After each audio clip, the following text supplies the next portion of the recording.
it was a not so good conversation.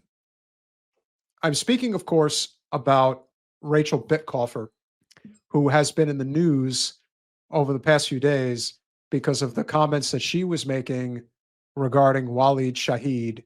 And we've seen this a lot with liberals, where they really like to throw people under the bus.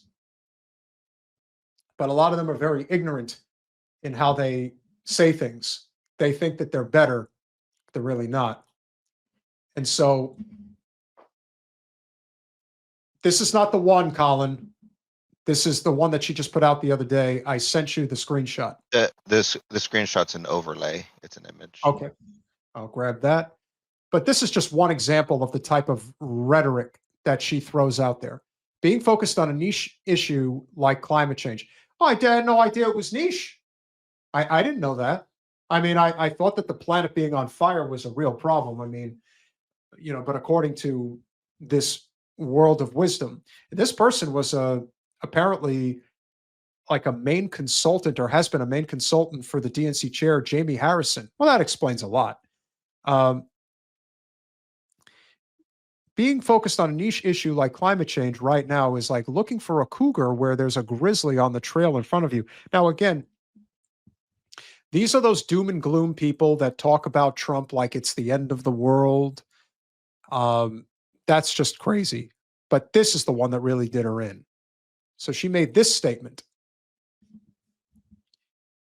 When Waleed Shahid wrote a response to the discussion between a whole bunch of, let's just, as I've mentioned, the Democratic Party consultant class, Adam Gentleson, John Favreau, Ezra Klein, Matt Iglesias, AOC, like how they threw AOC in there, Mehdi Hassan, all these people, these are all Democratic Party consultants. I call them grifters. I think we all do.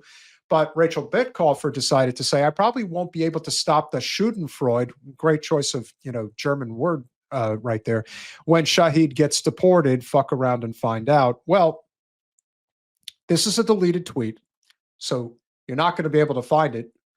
However, she got absolutely lit up for making this statement. But as far as I'm concerned, I'm glad she made it, because it's the truth. I've always said, if you think that the bigotry in the liberal class is not as bad, if not worse, than with conservatives, I don't know what you're looking at, because it's pretty obvious. There's a reason why in not left politics, but liberal politics especially, everyone likes to break up how they look at certain groups of people based on race, based on sex, based on gender, based on creed. All of these things come to the surface. How did the Latinos vote? How did the blacks vote? How did the Asians vote? How did the whites vote? How did those racist whites vote? And this is how they look at it. They look at it as, oh, I'm going to hold a gun to your head and I'm going to let you have it. But here's something that a lot of you may not know or may not remember. Rachel Bitecofer was a guest on our podcast, I would say probably about a year and a half, maybe 2 years ago.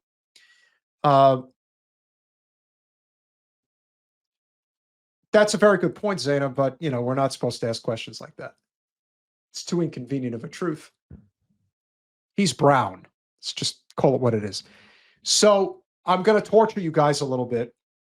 Colin, thank you for putting this together. But here's a greatest hits collection of what it was like speaking with Rachel Bitecofer when I guess things were a little bit better because Biden was in the White House. She was being lauded. She was getting a paid job.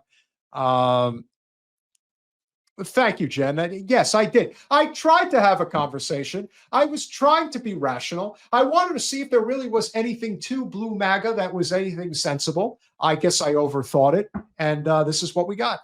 What is President Biden going to do regarding canceling student debt? Is it going to be, basically like a shave and a haircut type thing, or is it going to be like a serious type of debt cancellation? What do you think needs to happen right now in order to start, engaging more of, especially the youth voter, that needs to be engaged, especially in the midterms, if this is going to, if we're going to avoid any type of a significant knockout punch, which right now is not looking too good? Yeah, here, let me posit something that's going to sound a little crazy, okay? think about this. Like, what if, okay, so if he does 10,000, he does. All right. So just the way she talks, I totally forgot how she sounded. And somebody, I can't put my finger on who she reminds me of. Oh, yeah. Oh, my God. She sounds like Melissa McCarthy. She's Melissa McCarthy. Oh, God. I'm never going to get that out of my head now. All right. So there you go. Melissa McCarthy. 50,000. He does a full forgiveness.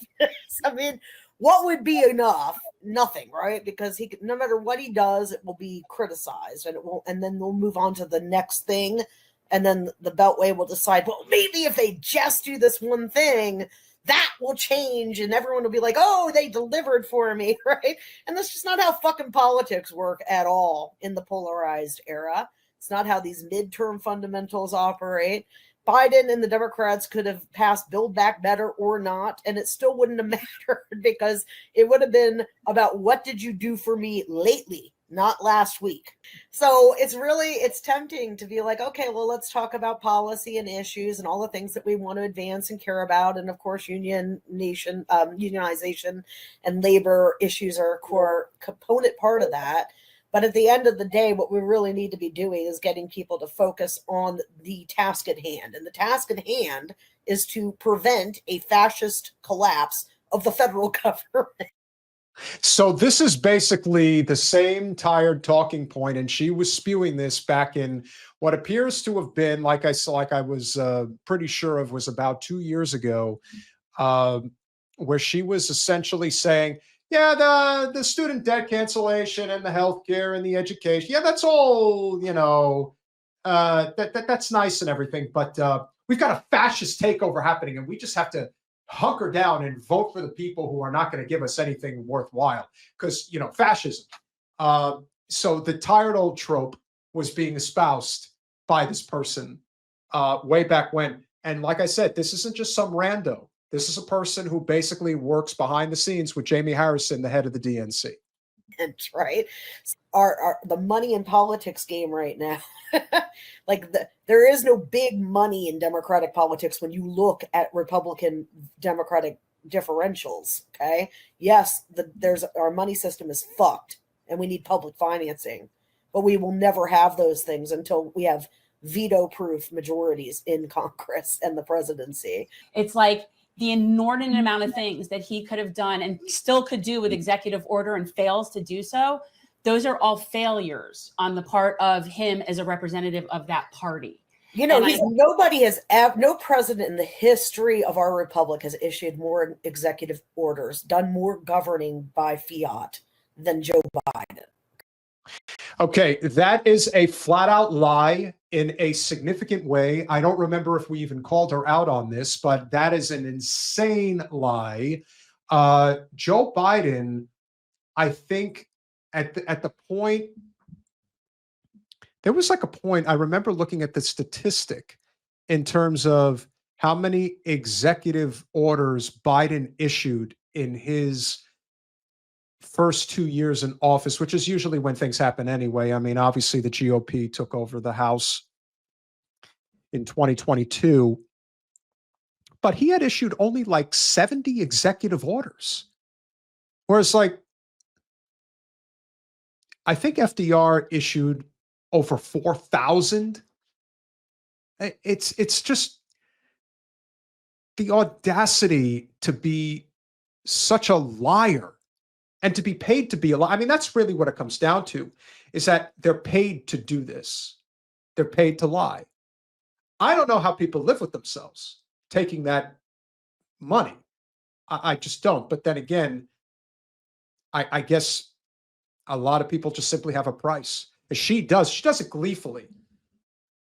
On the one hand, I do think that she does believe a lot of the bullshit that she spews, but to make a statement so audacious as, ooh, Joe Biden issued the most executive.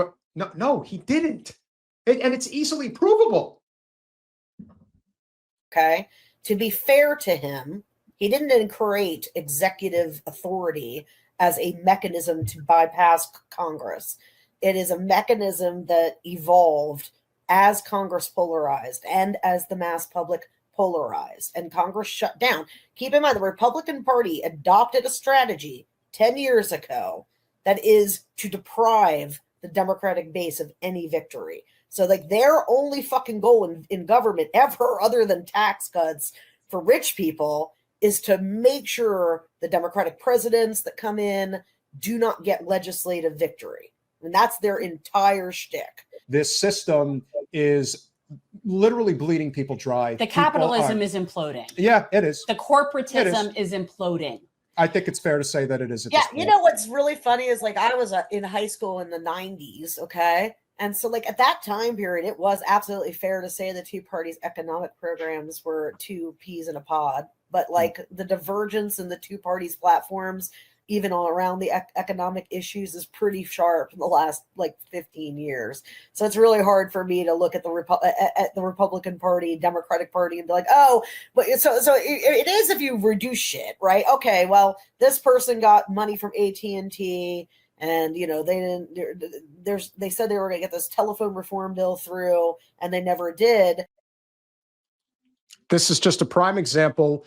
And again, I use this to teach, to basically show everybody essentially what we're dealing with here. What we're dealing with is these talking points, as far as I could tell, it's never going to change. Like this is not changing. They are not going to deviate from this idea of, well, we have to take the corporate money too because they're taking the corporate money. And then the Republicans come back and they say the same thing. Well, they're taking the corporate money, so we got to take it as well.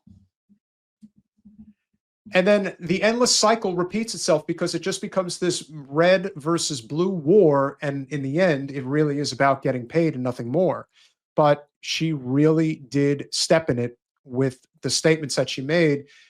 But it's a total mask off moment. When you are out there, and we've seen this from a lot of people basically suggesting that, oh, so now that Trump is in there, we certainly hope you all get deported or who knows what, as if to suggest that that is, now you're going to be taught a lesson. You didn't fall in line, so now we're not going to help you. It's almost as if to suggest that this idea that the liberals will all of a sudden care about children being murdered, carpet bombed in Gaza. Maybe they are going to be like Rachel and they're just going to say, oh, too bad. We were letting you get killed in a very bad way, but now it's going to get even worse. So that self-centeredness in the political grifting consultant class is very real. But I also believe that there is something to be said for just how depraved some people are willing to be. Thank you, Zena. Message me about Middle Seat. Would love to come on and share this story. It's a consulting firm on former Bernie staffers, made $130 million off Justice Dems, Fetterman, Beto, etc. It's wild, and I'm not surprised. I would imagine that there was a lot of money that went around. I mean, Bernie did very well, especially in 2016 with his fundraising prowess. And there probably was a lot of people that ended up getting paid that ended up hurting the movement significantly. I mean, we've known people like that. And sometimes the most effective messengers, the most effective people that are trying to help the causes, white collar campaign carnies. That's what they are.